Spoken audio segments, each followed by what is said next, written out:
Asha was born in a quiet village nestled between the whispering bamboo forests and the glimmering river that caught the moonlight like a mirror. From the moment she first opened her eyes, people whispered that she was blessed. Her hair was no ordinary black. It shimmered faintly even in the darkest nights, catching the silver glow of the moon as if it were spun by the spirits themselves. By day, it was deep and dark as polished obsidian, a river of night cascading down her back. The elders said that when she was born, the moon lingered longer in the sky, watching over her cradle. Mothers brought their sick children to touch her braid, and farmers asked her to walk between their crops so the spirits of rain and harvest would favor them. Asha never saw herself as special. She fetched water, tended the goats, and helped her grandmother weave baskets. But wherever she went, people bowed their heads or murmured small prayers. Some even plucked fallen strands of her hair and tied them around their wrists for protection. It was said that her presence calmed storms and soothed restless souls. Asha smiled shyly when people thanked her, though she never understood why her hair carried such power. It was simply part of her. Among those who revered her was the village priest, Roken, a man once kind but slowly consumed by envy and fascination. He had served the temple of the Moon Mother all his life, offering incense, prayers, and sacrifices. Yet never had he witnessed such a divine sign as Asha. The way her hair shimmered during moonlit rituals made his heart quake with both awe and hunger. He began to believe that the divine had placed her among mortals as a vessel of celestial energy, and that the true blessing lay not in her spirit, but in her hair itself. Each night, Roken dreamed of the silver strands twining around his wrists like living threads, whispering secrets of immortality and divine wisdom. The more he dreamed, the less he slept. His prayers turned into mutterings of obsession. He convinced himself that if he could cut just one braid, he could harness the sacred light and become the chosen voice of the Moon Mother. He told no one of these thoughts, though the temple candles flickered strangely when he walked by, and even the village dogs barked when he passed Asha's home. Asha felt the change before anyone else. The air around Roken thickened with unease. His eyes lingered too long, his blessings felt heavy, and his smile had a tremor behind it. One evening, while she helped her grandmother at the riverbank, a fisherman told her an old legend passed down from his ancestors. Long ago, he said, the moon spirits wove a gift into the hair of one mortal maiden every 1,000 years. It was a symbol of harmony between heaven and earth. But the gift was not meant to be possessed. It was a bond of trust. If ever her hair is cut by greed, the fisherman whispered, his eyes darting toward the forest, it will awaken the curse of the serpents. The one who betrays the blessing will find their soul devoured by scales and venom. Asha laughed softly, but a chill ran down her spine. That night, as she brushed her hair by the window, she thought she heard faint hissing beneath the wind. The moonlight caught each strand like a living river of silver, glimmering in warning. Her grandmother said it was only the night breeze, but Asha couldn't shake the feeling that the spirits were whispering, guarding her, or perhaps waiting. And in the temple, Roken stood before the altar, eyes fixed on the crescent moon. His trembling hands clutched a silver blade meant for ceremonial offerings. The reflection of the moon shone upon the blade and then, faintly, on his face. The priest smiled, his voice a low prayer that sounded more like a curse. Divine power should not rest in mortal hands, he murmured, unless those hands are mine. And somewhere in the distance, the serpents began to stir. Roken's obsession grew like a poison vine, winding through his thoughts until every prayer he spoke twisted into envy. The village that once revered Asha now became his stage for deceit. He began with whispers, soft as the evening wind, careful and patient. The Moon Mother blesses all, he murmured to the farmers after their prayers, yet her gift sleeps in one alone. Should divine favor not be shared among her children? The words dripped with false humility, weaving doubt into the hearts of those who once adored Asha. At first, the villagers dismissed him. They loved the girl who healed their sick and blessed their fields with her gentle presence. But doubt, once planted, grows even in kind soil. When a harvest failed or a child fell ill, Roken's sermons deepened their unease. The spirits are restless, he declared, his voice trembling with theatrical sorrow. The sacred power has been caged too long in mortal pride. The people bowed their heads, guilt blooming in their hearts. How could they question their priest, the voice of the Moon Mother? He chose his allies carefully, but none so crucial as Lyra, the chieftain's wife. She was a proud woman, draped in silks and grief, her only son fading from an illness no healer could name. Roken saw her sorrow as an open door. He visited her home under the pretense of prayer, his words soaked in sympathy. The Moon Mother weeps for your child, he whispered, But her mercy lies close, closer than you think. Lyra, weary from nights of holding her fevered son, lifted her tear-streaked face. Tell me what I must do, she pleaded. And so he spun his lie. He told her that Asha's braid, the sacred hair woven by the moon spirits, was not meant for one alone. It held the power to heal, to restore life, to bring balance once more. Asha means well, he said softly, but she has grown selfish, hoarding the divine gift instead of sharing it. The Moon Mother will forgive her ignorance, but we must act before her silence becomes wrath. His voice quivered with false holiness, and Lyra believed him. The idea that her son's life could be saved by divine mercy blinded her to the cruelty beneath his words. Roken proposed a sacred offering, a moonlit ritual at the temple where Asha's hair would be returned to the Moon Mother. The villagers would witness it, believing it to be an act of faith. In truth, he meant to cut her braid himself and claim its power under the guise of service. Lyra agreed, her heart a battlefield of hope and guilt. Together they planned the ritual, spreading word through the village that the Moon Mother had sent Roken a vision of renewal. As the night of the ceremony approached, Asha began to feel an unease stirring deep within her spirit. The wind carried strange murmurs, voices of the forest that seemed to call her name with sorrow. Animals that once approached her without fear now lingered at a distance. Even the moonlight felt colder, sharper, as though warning her of unseen eyes. When she walked through the village, people smiled politely, but their gazes slid away too quickly, heavy with something unspoken. Her grandmother noticed her trembling hands as they prepared herbs one morning. You feel it too, the old woman said softly. The spirits whisper louder when danger nears. Trust your hair, child, it listens to the heavens when we cannot. Asha nodded, though her heart was heavy. That night, she dreamt of serpents coiling around her braid, their scales glinting like silver blades, their eyes filled with sorrow instead of malice. When she awoke, her pillow was damp with tears she didn't remember shedding. The next day, Roken came to her cottage, his face veiled with false kindness. Asha, he said, bowing low, the Moon Mother has called for you. She wishes for your blessing at the temple tonight. It is a great honor. His words dripped with reverence, but his eyes gleamed with hunger. Asha smiled faintly, though her spirit trembled. She knew the night would not bring honor but a trial. The wind outside carried a whisper, faint but clear, beware the serpent clothed in faith. The night chosen for the sacred offering was clear and cold, the kind of night where every sound carried and every breath turned to silver mist. The moon hung high above the temple, round and radiant, its light falling in pale ribbons across the stone courtyard. The villagers gathered in quiet reverence, holding candles that flickered like trembling hearts. Asha stood before the altar, her head bowed, her long braid gleaming like a river of starlight. She had dressed in white linen, simple and pure, believing the ceremony to be a prayer of thanksgiving. Her heart was uneasy, though, each beat echoed like a warning drum inside her chest. Roken stood beside her, cloaked in black, his hands steady but his eyes burning with feverish light. Lyra was near him, veiled in sorrow and hope, her hands clutching a silver bowl meant to catch the cut braid. The air smelled of incense and wet earth. The villagers knelt, their faces lit with awe, unaware that they were witnessing not a blessing but a betrayal. Asha lifted her hands in prayer, her voice soft as the night wind. Moon Mother, keeper of tides and dreams, may your light guide our hearts. Her words trembled with sincerity. The moon seemed to glow brighter as she spoke, its silver beams wrapping her like a mother's embrace. Roken felt a stab of envy pierce through his chest, how even the heavens seemed to love her. He took a step forward, his ceremonial blade hidden beneath his robes, its edge freshly sharpened in secret. When Asha finished her prayer and bowed her head, he spoke with false reverence. The Moon Mother has called for her gift to be shared, he declared, his voice carrying over the crowd.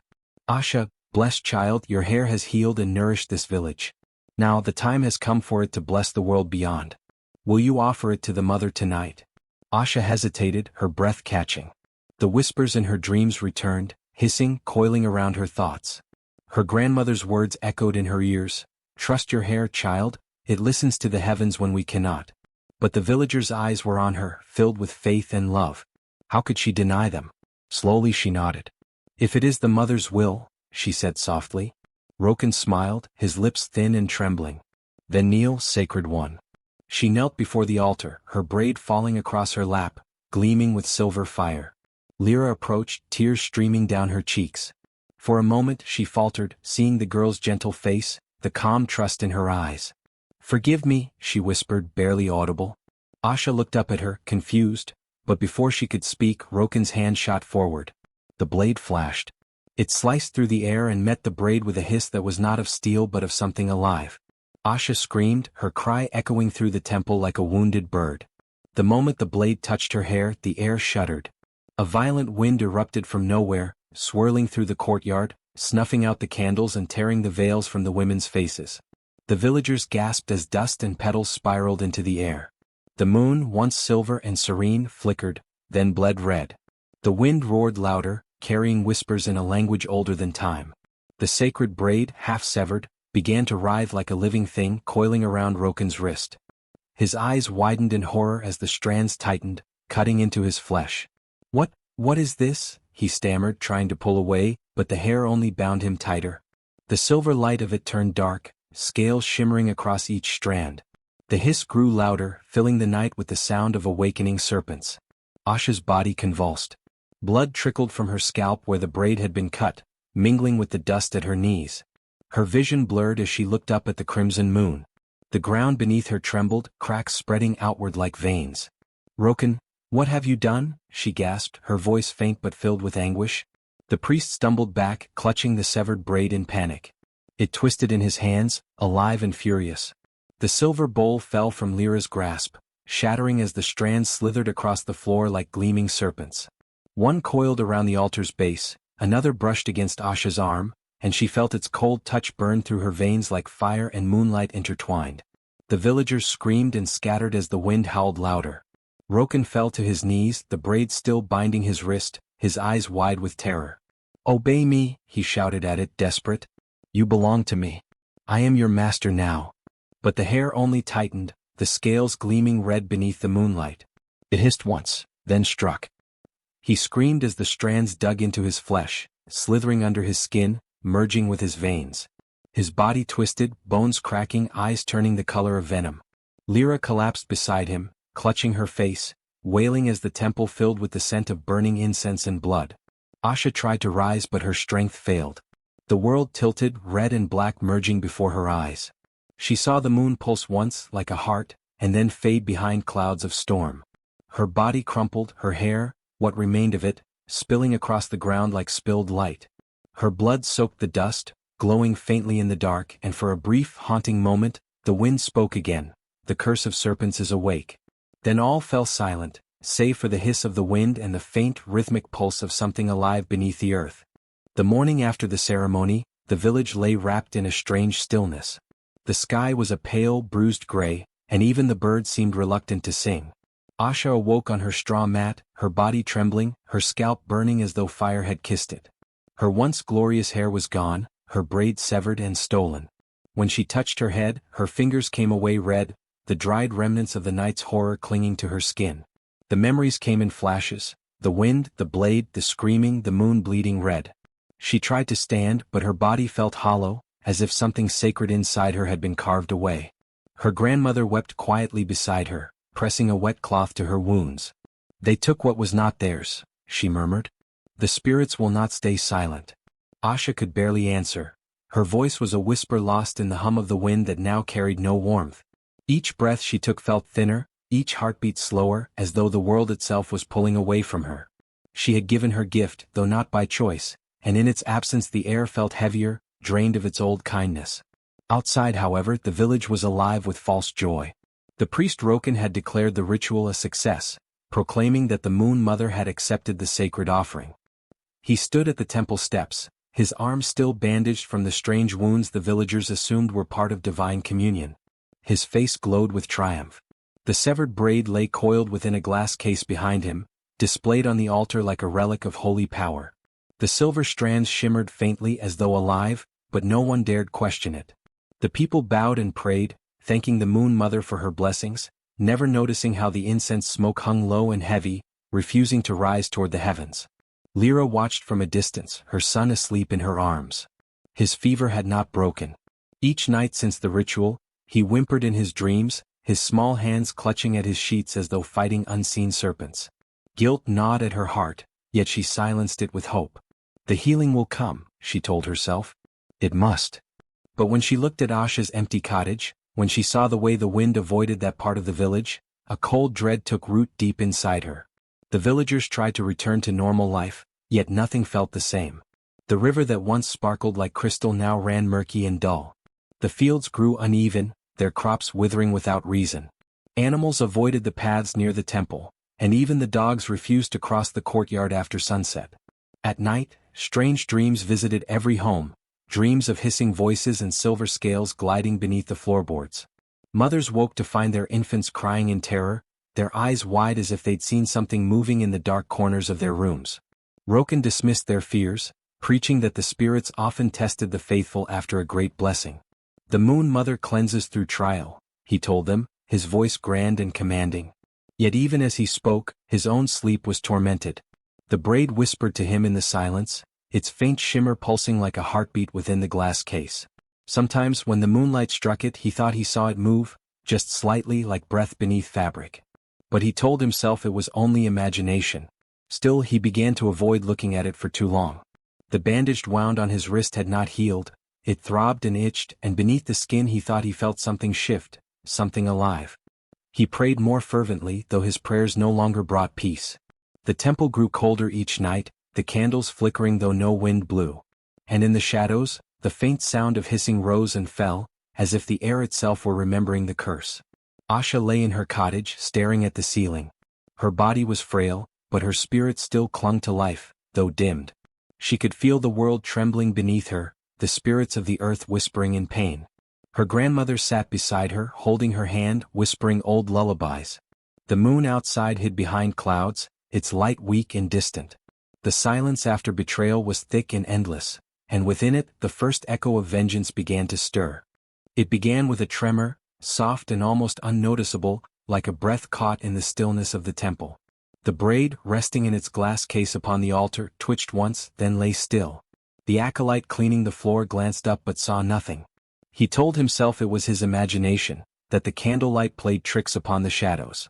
Yet that night, long after the doors were shut, the glass began to fog from within. Something moved inside. The braid stirred again, coiling slightly, its cut end twitching like the tail of a restless creature. The faint silver light that once shimmered gently now pulsed in rhythmic waves, as though it were breathing. By the time the moon reached its peak, the braid had lifted itself an inch above the altar, strands unraveling like serpents waking from slumber. A faint hiss filled the air, too soft to hear over the rustle of leaves, but the village dogs howled all at once, their cries echoing into the mountains.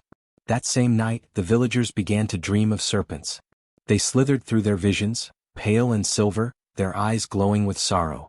They spoke Asha's name in voices like wind over stone, calling again and again until sleepers woke drenched in sweat. Some claimed they saw her standing by the river, her hair grown long once more, her eyes shining with moonlight. Others swore they heard whispers seeping through their walls saying, "She was taken, and now the debt must be paid." Asha, still weak in her cottage, woke from one such dream gasping. She had seen her own braid writhing in darkness, whispering secrets to the shadows. When she touched the floor beside her bed, she found it trembling faintly as though the ground itself shivered. Her grandmother prayed louder each night, burning herbs and salt to keep the spirits calm, but the air inside the cottage felt charged with something ancient and angry. In the temple, Roken's health began to fail. He had grown pale and restless, his once commanding voice reduced to hoarse muttering. The wound on his wrist festered despite every poultice and prayer, the veins around it turning dark and ridged. The priest hid it beneath long sleeves, but soon the skin on his arms began to change, dry, rough, shimmering faintly in the light. Scales. Tiny, silver scales that glimmered where his flesh should be. He spent long hours staring at the braid, now alive with slow, undulating motion. The whispers had grown louder, hissing through his thoughts, drowning his prayers. "You took what was sacred," they said. "You severed what was meant to bind heaven and earth." Sometimes he screamed at the empty temple, begging the Moon Mother to forgive him, but no divine voice answered. The god's silence pressed upon him like a weight, heavy and suffocating. Even the altar candles refused to stay lit for long. Lyra came to the temple one morning, her face drawn with exhaustion. Her son's condition had worsened. His fever was higher than ever, and strange marks had begun to appear on his neck, thin scaly patterns glinting beneath the skin. "You said she would save him," she cried, clutching Roken's robe. "You said the braid would heal." Roken turned to her slowly, his eyes dull and rimmed with red. "The gods test us still," he rasped, though even as he spoke he could feel the lie crumbling on his tongue. The air smelled of decay and metal. "Have faith." But Lyra saw the glint of scales at his wrist as his sleeve slipped, and she stepped back in horror. "What have you done?" she whispered. That night, thunder rolled across the valley though no rain fell. The moon appeared only as a thin red crescent, bleeding into the clouds. The villagers gathered in fear, whispering prayers that went unanswered. From the temple, the sound of hissing grew louder, followed by a single sharp crack, the sound of glass breaking. When dawn came, the acolyte found the altar empty. The case lay shattered, the braid gone. Only faint trails of silver dust led out the temple doors and into the forest beyond.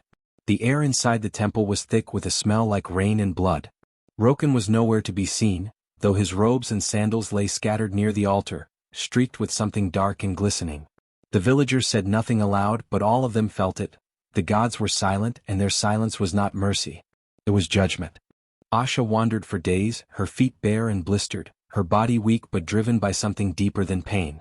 The village she had once called home faded behind her, its silence clinging to her like a shadow. The trees grew denser as she walked, the forest whispering her name in voices that shifted between sorrow and warning. The moon was waning now, its light pale and fragile, barely enough to guide her steps.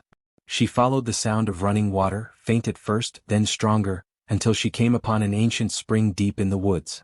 Its surface glowed faintly, reflecting not the sky above, but a deeper, inner light, the light of the moon itself. The air around the spring shimmered with soft energy, the kind that made the hairs on her arms rise. She fell to her knees, her reflection trembling upon the water's surface. For a moment she didn't recognize herself. Her eyes were hollow, her scalp scarred, her skin pale as frost. "Why?" she whispered, her voice cracking. "Why give me a gift only to let them take it away?" The spring rippled, though no wind stirred it. From its depths silver light began to rise, first like mist, then like ribbons of living moonlight. They coiled and danced, taking shape before her eyes. 3 figures emerged, robed in pale glow, their faces soft and luminous, like the reflection of stars on water. Their eyes held no pupils, only endless silver radiance. "Child of woven light," one spoke, her voice like 1,000 whispers carried by the tide. "You were never chosen for power." Asha bowed her head, her tears falling into the spring. "Then why was I given this curse?" Another spirit stepped forward, her hand trailing through the air like a comet's tail. "It was no curse. Your hair was a shield, a bond between mortal and divine." The Moon Mother saw the shadow rising among humankind, the greed that would one day reach even the sacred. She wove her protection into your hair, so that no corruption could touch your soul. Asha looked up, confusion and pain warring in her gaze. "But they said it brought fortune, healing, they believed it was power." "They believed what their hearts desired most," said the third spirit, her tone sorrowful. "The blessing was twisted by envy. The priest sought divinity, the mother sought healing, and their desires tore the bond apart. When your braid was severed, the harmony between heaven and earth was broken. The hair, infused with the Moon Mother's essence, became something else, vengeance bound in light. It will not rest until balance is restored." Asha trembled, clutching the edge of the spring. "The curse of the serpents," she murmured. "Yes," the spirits answered as one. "Born from greed, sealed by blood, awakened through betrayal." The water glowed brighter, revealing faint visions within. Roken wandering through the forest, his body twisted and scaled, his eyes burning with madness. The braid slithered beside him, whispering in his ear like a lover and a demon all at once. Villagers huddled in fear, crops dying, rivers darkening. The balance of the land had begun to collapse. "Can it be stopped?" Asha asked, her voice barely a whisper. The first spirit stepped closer, touching Asha's forehead with a hand cool as moonlight. "Only by you. The bond was broken through your suffering, and only your choice can mend or destroy it. You may forgive and return peace, allowing the curse to fade and the spirits to rest. Or," her eyes gleamed like a blade's edge, "you may reclaim what was taken, bind the curse to your will, and deliver justice to those who betrayed you. But know this, child, vengeance feeds the night. Once chosen, it cannot be unmade." Asha's breath came slow and steady. The water reflected her face again, and for the first time since the cutting she saw light within her eyes, not the soft glow of innocence but the cold, burning fire of resolve. She thought of Roken's lies, of Lyra's trembling hands, of the villagers who had turned their faces away while she bled. She thought of her grandmother's trembling voice, of the children who now dreamed of serpents, of the gods who had watched in silence. "Forgiveness," she said slowly, "belongs to the merciful." She looked up at the spirits, her gaze steady. "And I am no longer the maiden they betrayed." The air around her shifted. The spirits regarded her without judgment, only understanding. "Then justice shall be yours," the first one whispered. "Take back what was severed." The spring flared with light so bright it turned night into silver day. From its depths the braid rose, glistening, serpentine, alive.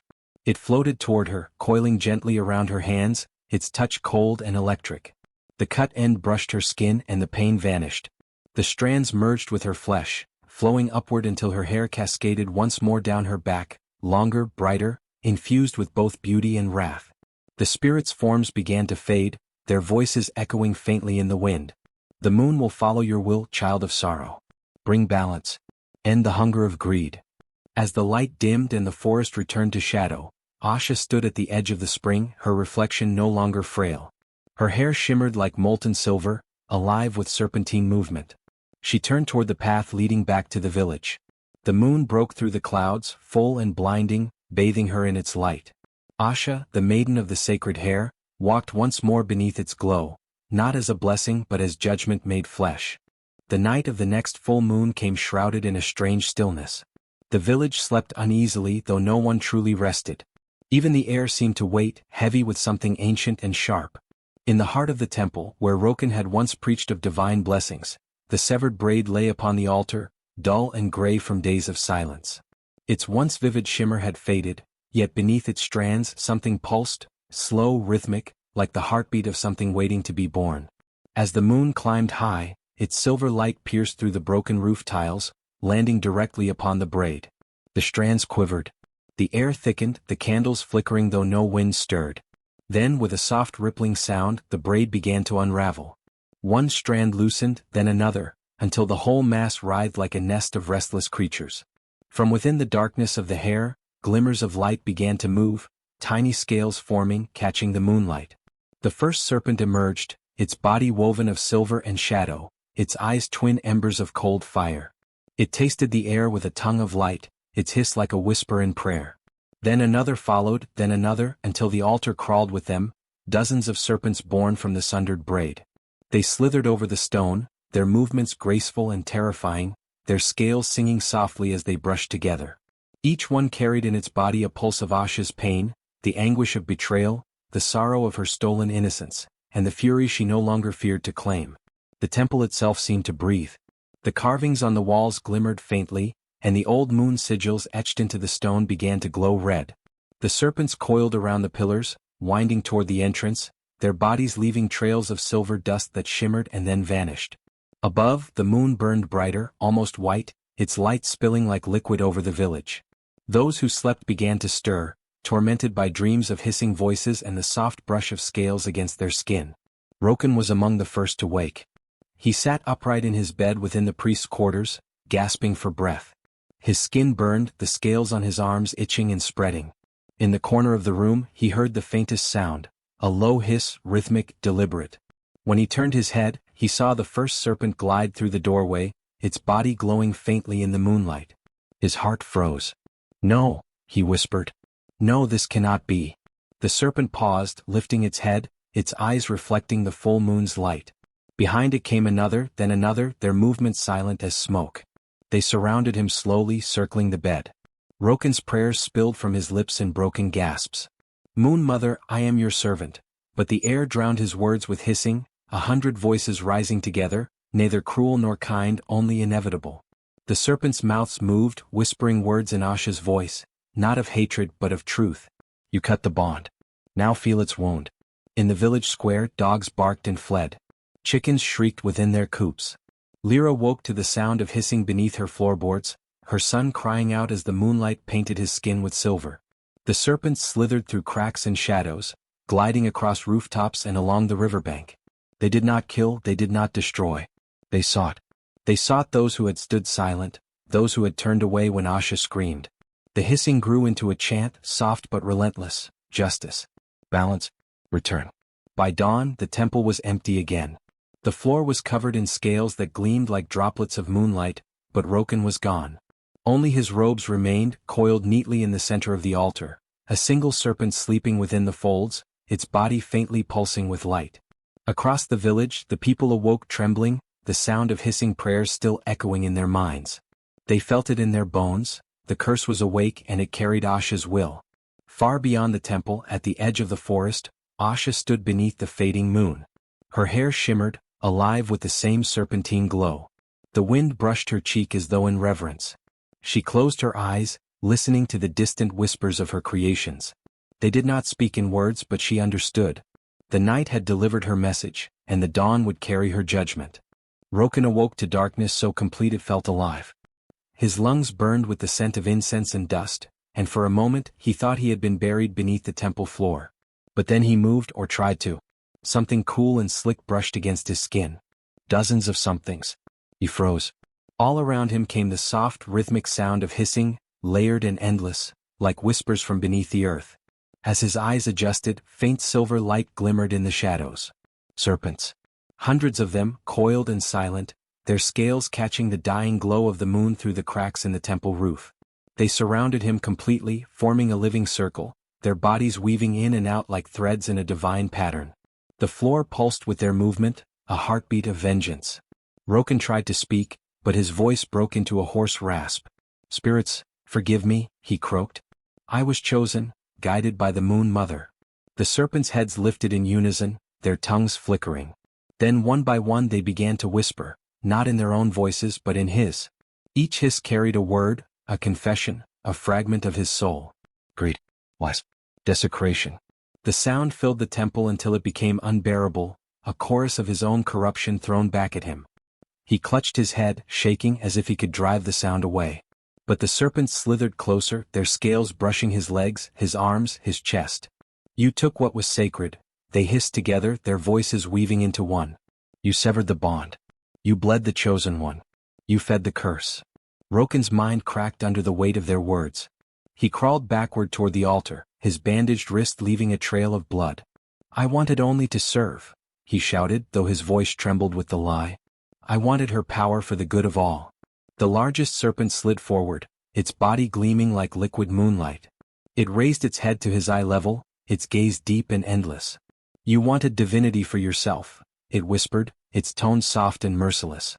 "And now you will join it." Roken's back hit the altar, his trembling hand knocking over a bowl of oil.